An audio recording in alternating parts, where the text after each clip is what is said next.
Yep, that's me. I bet you're wondering how I got here. Necromorphs are terrifying creatures that are also very confusing. Like, how does this become this? With the release of the Dead Space remake, it seems like a good time to try to make some sense out of these senseless space monsters. I'm Jamie Latour, and today I'm going to attempt to explain what a necromorph is and how they're created in the world of Dead Space.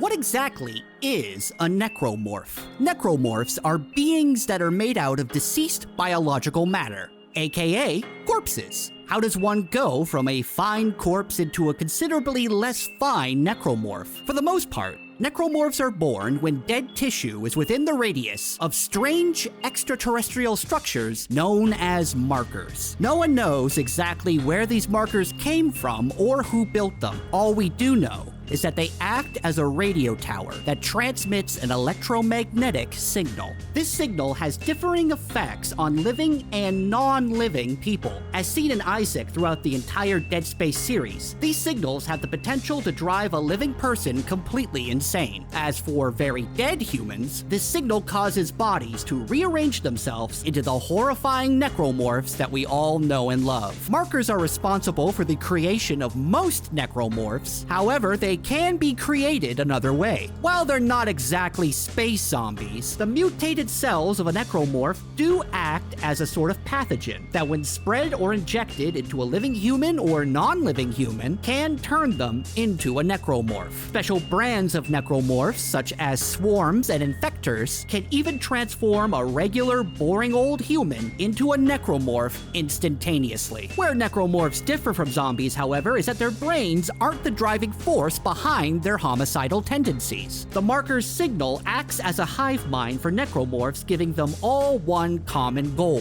which is to make more necromorphs. And the best way to do that is to kill as many people as possible, because more dead people means more material for more necromorphs. Since the marker is what makes them function, their brains are pretty much useless. That's why shooting a necromorph in the head does all but nothing in the Dead Space games. The best way to bring a necromorph down is by severing their limbs. Let's do a little necromorph biology lesson, shall we? When a corpse is transformed by the marker's signal, it optimizes itself to become the best damn alien murder monster that it can be. Limbs are strengthened and lengthened for pouncing, bones are turned into sharp pincers, they grow extra claws and teeth, and in general, the whole thing just becomes one giant stabbing machine. They then become immediately hostile to any living thing nearby. During their transformation, the muscular cells of a necromorph rearrange themselves into tight bundles located at the joints. These swole muscles contain a whole lot of blood vessels that transport that yummy necromorph blood throughout the entire body. When you chop off one of their limbs, you're causing them to lose a large amount of blood, and even dead things need blood to survive. Of course, removing only one limb often isn't enough, so by removing as many limbs as possible, you'll eventually cause the necromorph to bleed out and become dead again, but this time permanently. That being said, necromorphs have evolved over time, with some variations being able to regenerate lost limbs. While you can still kill these guys by rapidly and continuously chopping off their arms and legs, the next best way of taking out a necromorph is with some good old-fashioned incineration. Fire will kill just about anything, and by burning a necromorph, you'll prevent any kind of regeneration. The marker's ability to reanimate corpses is pretty scary, but you have to admit,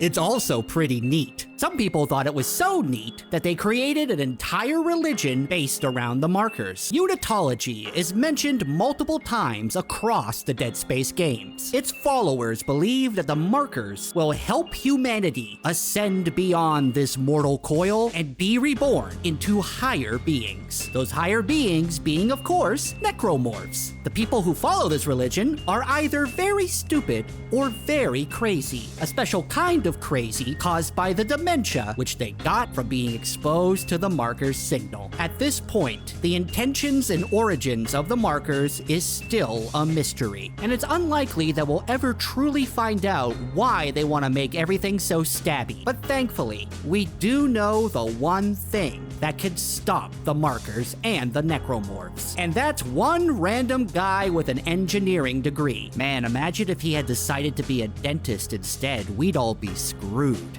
For more gaming news and guides, check out thegamer.com. Thanks for watching, and we'll see you next time.